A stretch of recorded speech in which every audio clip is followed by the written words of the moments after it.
What's going on, guys? I've got a 2007 Dodge Grand Caravan here, and I'm going to use this car to go over the important fuses and relays for the operation of the wipers on both the front and the rear.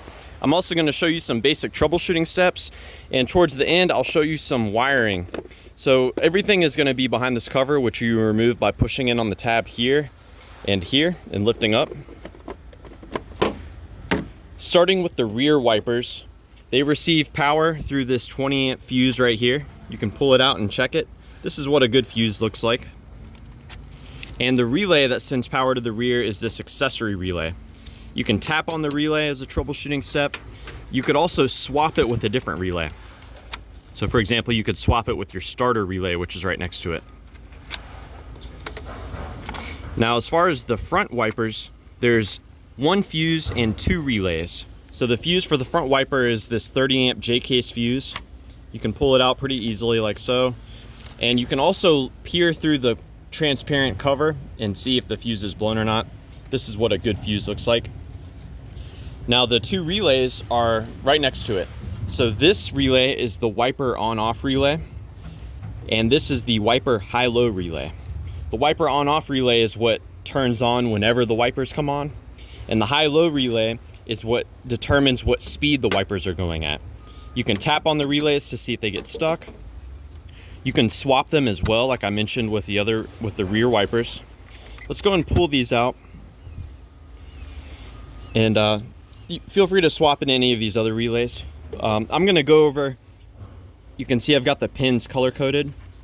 I'm gonna detail how this system is wired. So it starts with your 30 amp J-case fuse here. This sends power to both of these pins on your wiper on-off relay.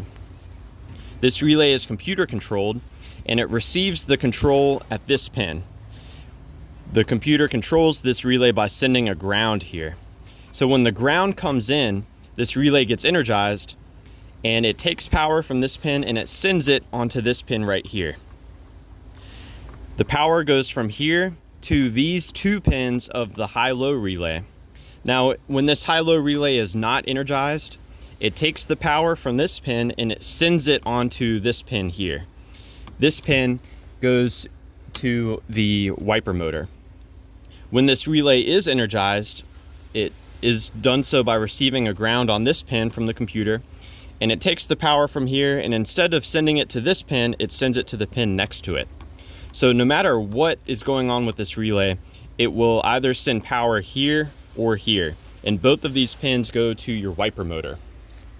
So here we can see the connection for the wiper motor, and there's 4 wires here. I'll detail what each one does. This top one, the black white wire, that receives a constant ground.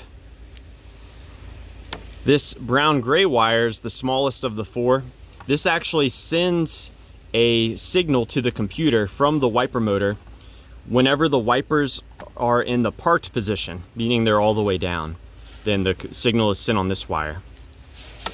These other wires, the brown white wire as well as the brown orange wire, both of those come from these 2 pins here. This center pin goes to the brown white wire, and this pin off to the side goes to the brown orange wire. And one other great troubleshooting step as well, you know, to actually replace this wiper motor, you have to remove all this stuff. Before you go do that, if you suspect that the wiper motor is bad, you can go ahead and buy one. But instead of installing it, what I would do is I would just hook it up here and then see if the motor turns over before you go through the trouble of installing it. So yeah, I hope this information is helpful for you. Please let me know if you have any questions, or more importantly, if you have any advice for troubleshooting the windshield wipers on your Dodge Grand Caravan.